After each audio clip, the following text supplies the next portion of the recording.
Okay, I don't know about you, but the flying goose almost made me lose my goose when I first started quilting. More went in the trash can than I kept. Why that is a flying goose, a lot of the patterns, more and more are not, but a lot of the patterns would say, cut 3 triangles. If someone tells you to cut 3 triangles, you got to figure out if there's any way you cannot do that. Sometimes you have to cut triangles. A flying goose, you do not have to cut triangles because triangles are on the bias and you can pull them wonky. And once you've pulled them wonky, they are in the trash. You can't unwonky a wonky. So here's the challenge. You want a 1/4 inch up here from the apex to the top. You want this to come, these lines to come all the way down into sharp points down there. Well, if you have 3 triangles, good luck. So I searched and searched, and I have found the method I like, and I use, I have a method I like to get there, to get the component made, and I have a different method I like using the rulers. In other words, the person who made the method, I don't like her ruler, especially for me. Now, the funny thing about rulers that we've talked about a lot of times, it depends on the user. There'll be a ruler that I love and maybe you don't. So if you have something that works for you to make a flying goose, then keep with it. But if you don't, if it's a challenge, maybe you want to try this. So let's talk about a goose. A goose has a body and wings or sky. It depends on who's riding it. Then it's always a rectangle, so it has a long edge and a short edge. Well, this one we're talking about today is 4.5 by 2.5. If your pattern says when you finish making the flying goose, you should have a 2.5 by 4.5, that's all the information you need to use this technique. Because what you're going to do is take that 4.5 and you're going to add 1.5 inches. So 4.5 and 1.5 is 6.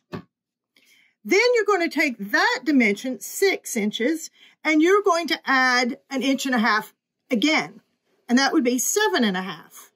So my squares are very different. They're 1.5 inches different. Now, these 2 squares are going to make 4 perfect flying geese. I'm not going to talk or discuss triangles. I'm going to make it with 2 squares. So what I'm going to do is put my 2 squares together. Now, do not wind yourself up about, is that perfectly in the middle? As long as you eyeball it and it seems like it's perfectly in the middle, for this technique, that is good enough. Do not make yourself crazy. Don't start measuring that. Just look and go, that looks kind of like in the middle to me. Then you are going to draw a diagonal on the little one, and you're going to sew 1/4 inch on either side. Once you've done that, you're going to just put your ruler on there, cut on the line. You're going to get 2 components that look like this. You are going to go and press these now. And you want to get a good press. You don't want an Angelina Jolie lip right there. You want just a nice press. So you're going to press those, press those.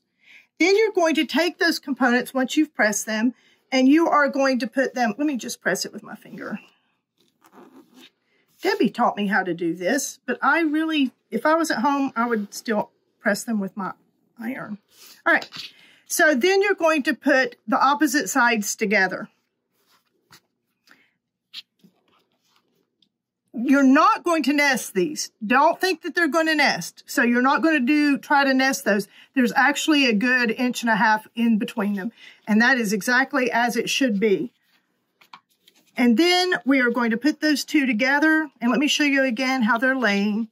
See, the clouds are on the gray. And the gray are on the clouds. Then I'm going to draw a diagonal. And I'm going to sew 1/4 inch on either side. After I've done that, I'm going to cut on that diagonal, and this is the component I get. If you look, I get 2 of those, so that is 1, 2, 3, 4 flying geese. Now, before you press these, again, you want to, if you look, there's a seam here and a seam here. Do you see that?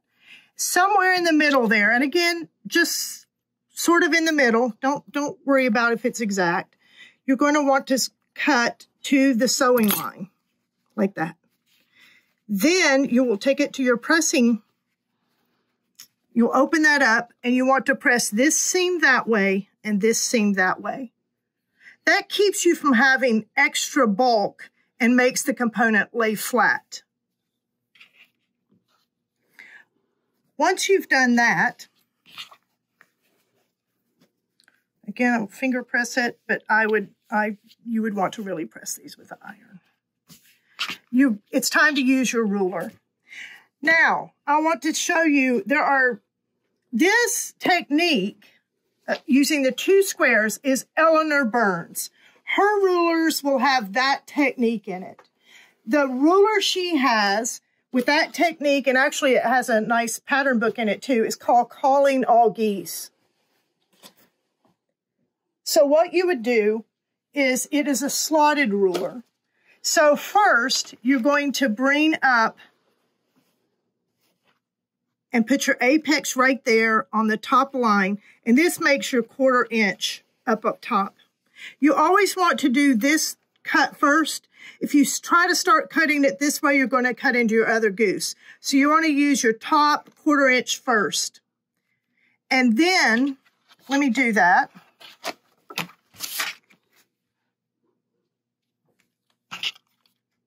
And you put your ruler in that, your rotary cutter in that slot and just go down the slot.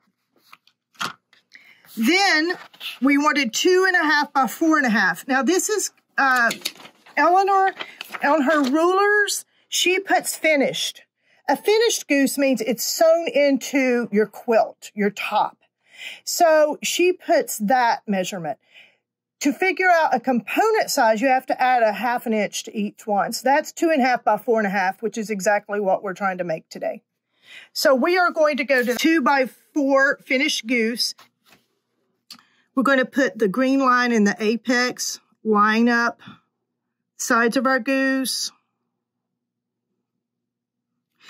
And then we're going to go, do you see the 2 by 4? It comes over here and over here. So we're going to put our rotary cutter there. So what happens next is I need it to be 2.5 inches from top to bottom. And at that point, I have to get a regular ruler and just put my 2.5 line on that top and cut it off. So that's the Eleanor Burns method of making the component and using her ruler. So the nice thing about Calling All Geese ruler, it has multiple sizes, all the way down to 5 by 10. It has these slots, and it comes with a really cool book. And she has great instructions on how to build it. A pamphlet in there that has lots of illustrations, great instructions. For me, this is not my favorite.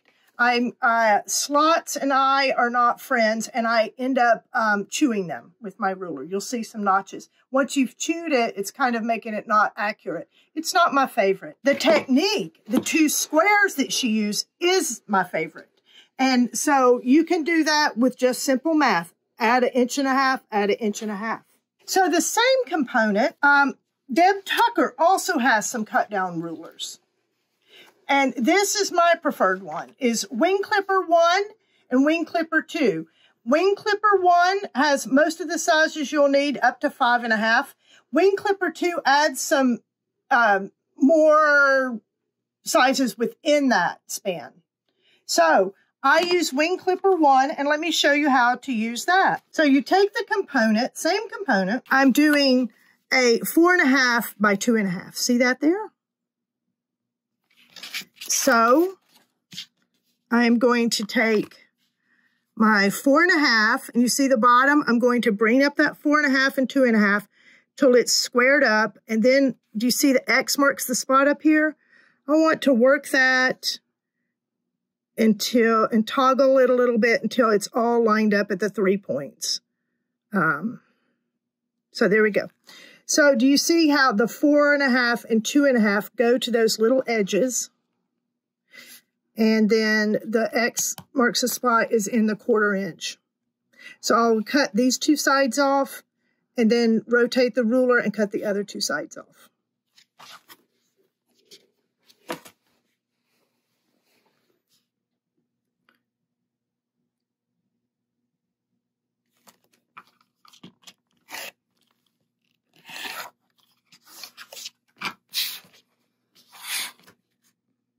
Now, when I rotate it, I'm just going to line up that 4.5 and 2.5 at the bottom. And again, there's an X marks the spot down here too to make sure that apex is staying in the apex.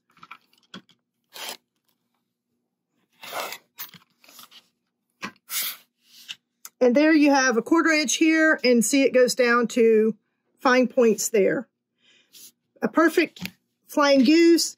And again, when you're not showing different rulers, and you can just go through these very quickly.